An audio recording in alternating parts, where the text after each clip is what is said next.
नमस्कार दोस्तों, मैं हूं भानी सिंह और आपका स्वागत करता हूं जर्नलिस्ट जर्नी में। सबसे पहले तो आपको नए वर्ष की बहुत बहुत शुभकामनाएं। मैं आशा करता हूं कि आपका 2025 पूरा साल हंसी खुशी से गुजरे और बहुत अच्छा जाए।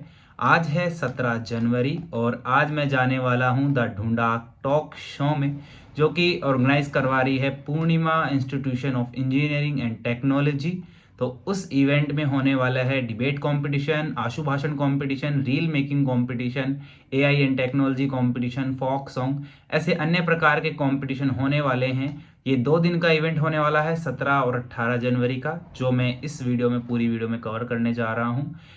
इस कंपटीशन में बहुत अन्य स्पीकर्स भी आ रहे हैं, जैसे हमारे राजस्थान के गवर्नर आ रहे हैं, लेजिस्लेटिव असेंबली के स्पीकर आ रहे हैं और राजवीर सर आ रहे हैं, रूमा देवी आ रही हैं। ऐसे अनेक प्रकार के जो प्रसिद्ध व्यक्ति हैं, महान व्यक्ति हैं, वो आने वाले हैं। तो हम उनको सुनेंगे, इवेंट को देखेंगे और एक आपके लिए सरप्राइज भी है। इसमें एक सिंगर का जो है वो परफॉर्मेंस होने वाली है।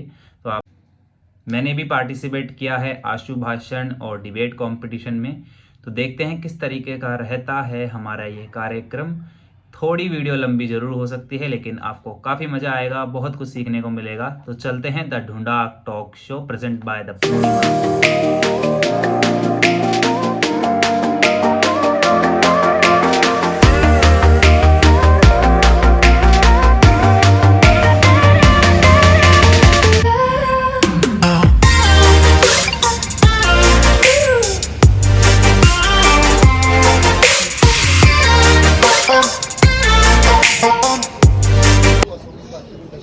दोस्तों, यहाँ से मिला है हमको हमारा कार्ड, पार्टिसिपेंट का हमने कार्ड लिया है। अब चलते हैं अंदर की ओर। इधर सारे के सारे बैनर लगे हैं जो गेस्ट आज आने वाले हैं।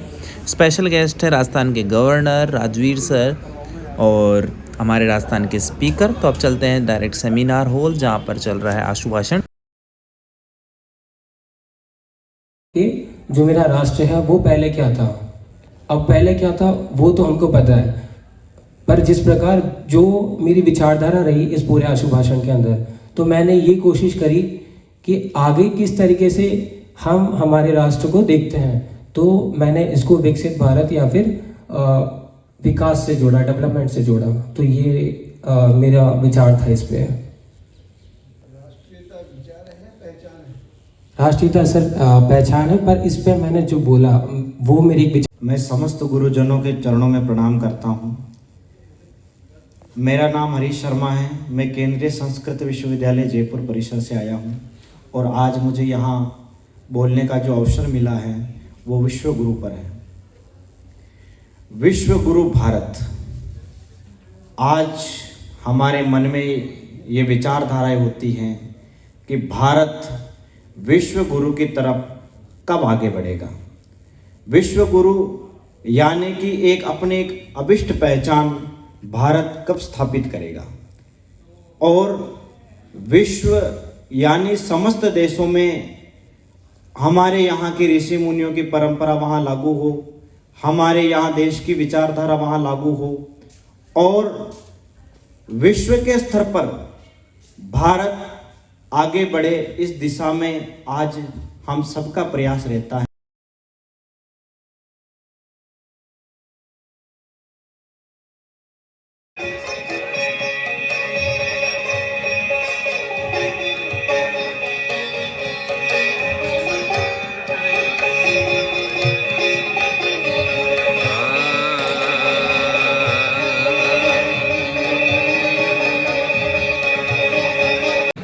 श्रीमान हरिभाऊ किशन राम जी बागी साहब, आपका बहुत स्वागत। तालियों की करतल ध्वनि के साथ में हम स्वागत करें हमारे द ढूंढा टॉक 2025 राष्ट्रहितम मम कर्तव्यम की सम्माननीय अतिथियों का स्थान ग्रहण करें और उसी के साथ ही आप सभी से निवेदन पश्यन्त उत्तरं देवं देवत्रा सूर्यम् अगन्म ज्योतिरुत्तमम्।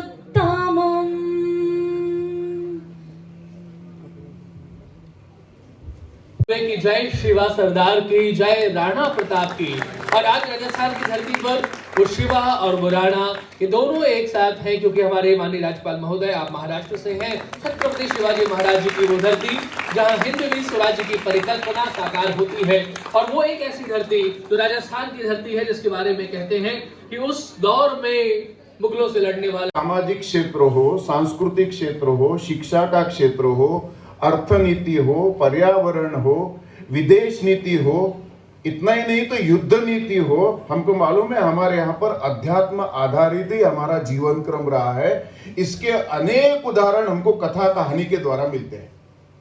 ये हमारी विशेषता है, यही लेकर हमारा समाज चला है, और उसके कारण हमारे यहां पर अनेक प्रकार की ऊंचाइयां पर हम लोग जाते रहे। मैं उदाहरण के रूप में आपको बताऊंगा। 3री शताब्दी में हमारे देश में मेगाथिनिस नाम का एक प्रवासी आया था, ग्रीक से आया था। 3री शताब्दी मतलब आज से 2100 साल पहले आया था। 11 साल वो भारतवर्ष में रहा। 11 साल रहने के बाद उसने बड़े प्रकार के अनुभव ले, घूमता रहा, इधर जाता रहा, उधर जाता रहा, समाज का, संस्कृति का, भाषा का, व्यवस्था का, मूल्य का, सबका अध्ययन करते गया। और वापस जाने पर उसने एक किताब लिखा है, उसका नाम है इंडिका। देखो 3री शताब्दी में उस व्यक्ति का अनुभव क्या है बताइए। आप कल्पना कर सकते हैं क्या? उसने अपनी किताबों में 11 साल के प्रवास का वर्णन लिखा है। उस वर्णन में उसने एक प्रकार से मुख्य उसका मैसेज क्या है, मुख्य बताने की चीज क्या है, तो उसने पहली चीज बताई है कि यहां इतने बड़े विशालकाय भारत में, ध्यान में रखना 3री शताब्दी का हमारा भारत बहुत बड़ा है। आज का भारत छोटा है, उस समय का भारत काफी बड़ा है, अखंड भारत से भी ज्यादा बड़ा हो सकता है। वो कहता है कि यहाँ के जनता में जियो कल्चरल कॉन्शियस काफी अच्छा दिखाई देता है, भू सांस्कृतिक ज्ञान यहाँ की जनता में काफी अच्छा दिखाई देता है। ये सब बदलता ऐसा दिखता है। और आज का विषय सोची और भारत। आज का भारत और ये भारत आगे जाना है। आप सभी के माध्यम से बहुत आगे जाना है, तो थोड़ा पीछे भी देखना पड़ेगा। सिंह जब बड़ी छलांग लेता है तो वो थोड़ा पीछे देखता है और बाद में बड़ी छलांग लेता है। भारत को वैसी ही छलांग लेना है तो अपने थोड़ा पीछे भी देखना पड़ेगा। और जो कुछ अपने को आगे जाना है वो कुछ अपने पास अपने को नया नहीं है, अपने पास सब था। अभी वर्णन किया कि हमारे पास बहुत यहाँ छीन कर लेके गए, लूट कर लेके गए। इतना आबादी और इतना श्रीमंत अपना देश था। वो लोग बोलते हैं कि सोने की चिड़िया थी, सोने की चिड़िया भारत को बोलते थे। और आपने देखा होगा वो डलहौसी आया था, 17 जहाज भर के सोना लेके गया। वो सोना क्यों अपना इसरो के इस पे जो संशोधन किया, विश्व में हम 4थे नंबर पे आए। अभी 4थे नंबर पे आए। हमारा यान दक्षिण चंद्र के दक्षिण पे पहला यान हमारा उतरा, विश्व का उतरा नहीं किसी का। ये हमारे शास्त्रज्ञों की, हमारे वैज्ञानिकों की, हमारे यहाँ बुद्धि का कुछ कम नहीं है। टॉक शो का पहला सत्र समाप्त हो गया, जिसमें गवर्नर साहब की स्पीच थी और जो भी माननीय अतिथिगण थे उन सबकी स्पीच थी। जो दूसरा स्तर है वो 12:30 बजे से स्टार्ट होगा। उससे पहले जो भी यहाँ पे एग्जीबिशंस हैं वो हम सब घूम लेते हैं। दोस्तों आप देख सकते हैं यहाँ पर इस शॉप पे आप बहुत सारी चीज़ देखेंगे, वुडन से बनी हुई चीज़ें, काफ़ी सुंदर सुंदर चीज़ें हैं। जैसे ये राम मंदिर कितना सुंदर लग रहा है। बहुत सारे की चेन्स हैं, डायरीज़ हैं, पेन हैं जो आप यहाँ से ख़रीद सकते हैं काफ़ी रीजनेबल प्राइस में। वॉल हैंगिंग्स हैं काफ़ी सुंदर सुंदर विद लाइट्स। तो बहुत सारे ऐसे स्टॉल इधर लगे हुए हैं। अभी तो चलते हैं इस स्टॉल पे जहाँ पर है जितने भी मिट्टी की चीज़ें हैं वो सब बनी हुई हैं। आप खुद भी ट्राई कर सकते हैं 100 रुपीज़ में। और यहाँ पर इन्होंने आप बने हुए भी ख़रीद सकते हैं, सुंदर सुंदर काफ़ी सारे। आप इधर पेंटिंग्स भी बना सकते हैं, बनवा सकते हैं, पोर्ट्रेट बनवा सकते हैं अपना। इधर इसका भी स्टॉल लगा हुआ है, आप पोर्ट्रेट बनवा सकते हैं, पेंटिंग बनवा सकते हैं। चलते हैं अपने हॉल। एवरेज 25 से 45 वर्ष के आयु में युवक युवतियों में यूथ में डेली डिप्रेशन या स्लीप पिल लेने का एवरेज 7 है। 7 गोलियां डेली की। ये उनका डेटा, मेरा डेटा नहीं है। क्या हमको उस रास्ते पर जाना है क्या? डिप्रेशन के मारे जापान में इतने मैकेनिकल हो गए कि हमको स्क्रीन के सिवा, गैजेट के सिवा, कंप्यूटर के सिवा हमारा कोई दोस्त ही नहीं बचा। बोलने के लिए कोई नहीं है, उसी के साथ गेम खेल रहे हैं। और खेलते खेलते खेलते इस स्थिति में आ गए कि उस लोनलीनेस में डिप्रेशन के शिकार होकर आत्महत्या कर ली। ऐसे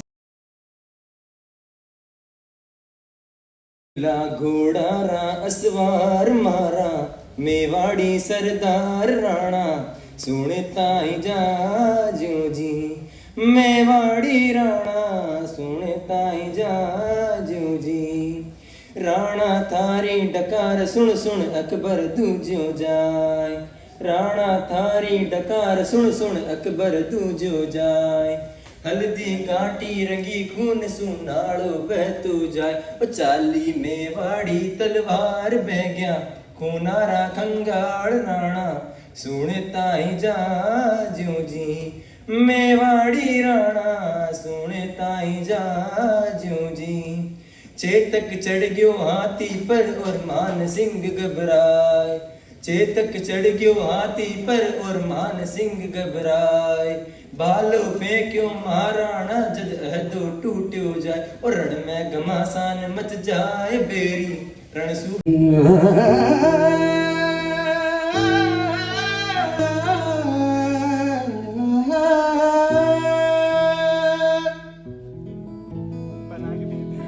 सोनारी धरती अठे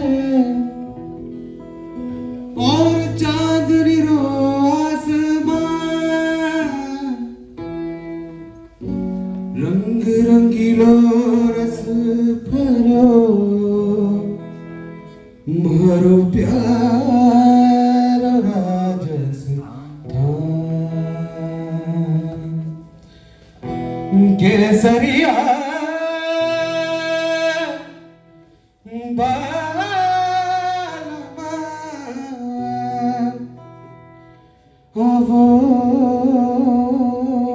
पधारो मारे केसरिया मारो जगा लो पिला लो मारो मत बालो मारो केसरियो पला आओ आओ सीरे वादिला डोला रे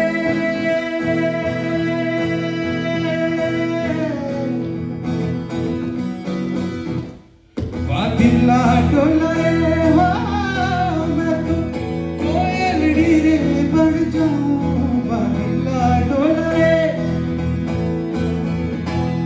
मैं कोयलड़ी रे बन जाऊं, मैं कोयलड़ी बन जाऊं, मैं बगा में रम जावा रे सोम सामने बैरन रे। ओ मारो जगा लो पिला लो मारो मत बालो मारो केसरियो बलम कर आगो।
एक साथ हरियाला बनाओ नादा बनाओ हरियाला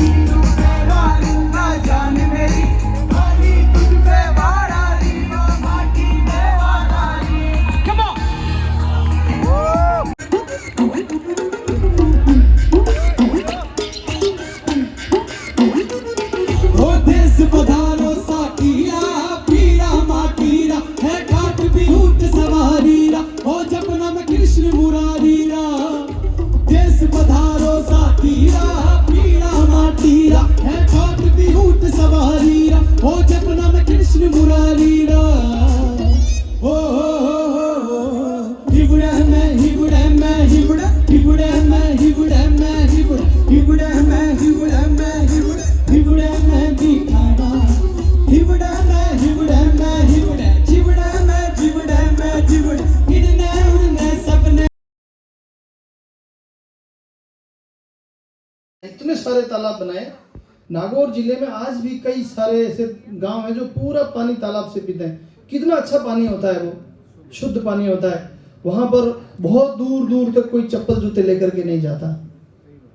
स्नान करते समय पुराने समय में क्या होता था, मैं एक बार जैसलमेर गया, वहां के एक बुजुर्ग व्यक्ति ने भोजन से पहले हाथ धुलाए तो धीरे धीरे धीरे धीरे धीरे पानी डाल रहा है। इतना धीरे पानी डालेगा कि वो 15 लोगों का हाथ एक लोटे से धुला देगा। तो पानी को न तो किसी को कोई निमंत्रण मिलता है, न किसी को कहा जाता है। वहां स्वयं यदि 45-50 करोड़ लोग पहुंचते हैं, न कोई अमीर है, न गरीब है, न किसी जाति का है, न किसी वर्ग का है, सब लोग वहां पे डुबकी लगा के नहा रहे हैं। इसको कहते हैं हमारी भारतीय संस्कृति ये है, और इस पे अपने को गर्व की अनुभूति करनी चाहिए।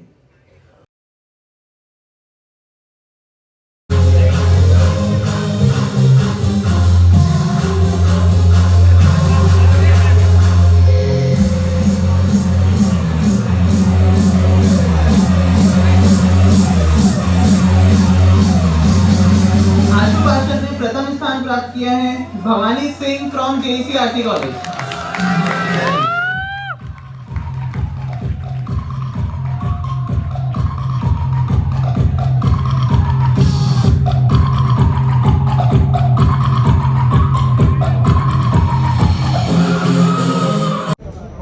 दोस्तों अभी हम थे ढूंढा टॉक शो में और इसकी समाप्ति हो गई है। 2 दिन से ये कार्यक्रम चल रहा था, काफ़ी अच्छे से पूरा कार्यक्रम हुआ, जिसमें माननीय गवर्नर साहब पहुँचे और राजस्थान लेजिस्लेटिव असेंबली के स्पीकर पहुँचे। मैंने भी 2 कंपटीशन में पार्टिसिपेट किया था, डिबेट कंपटीशन और आशु भाषण, और फर्स्ट आया उन दोनों में। आज के लिए बस इतना ही और देखते रहिए जर्नलिस्ट जर्नी। धन्यवाद।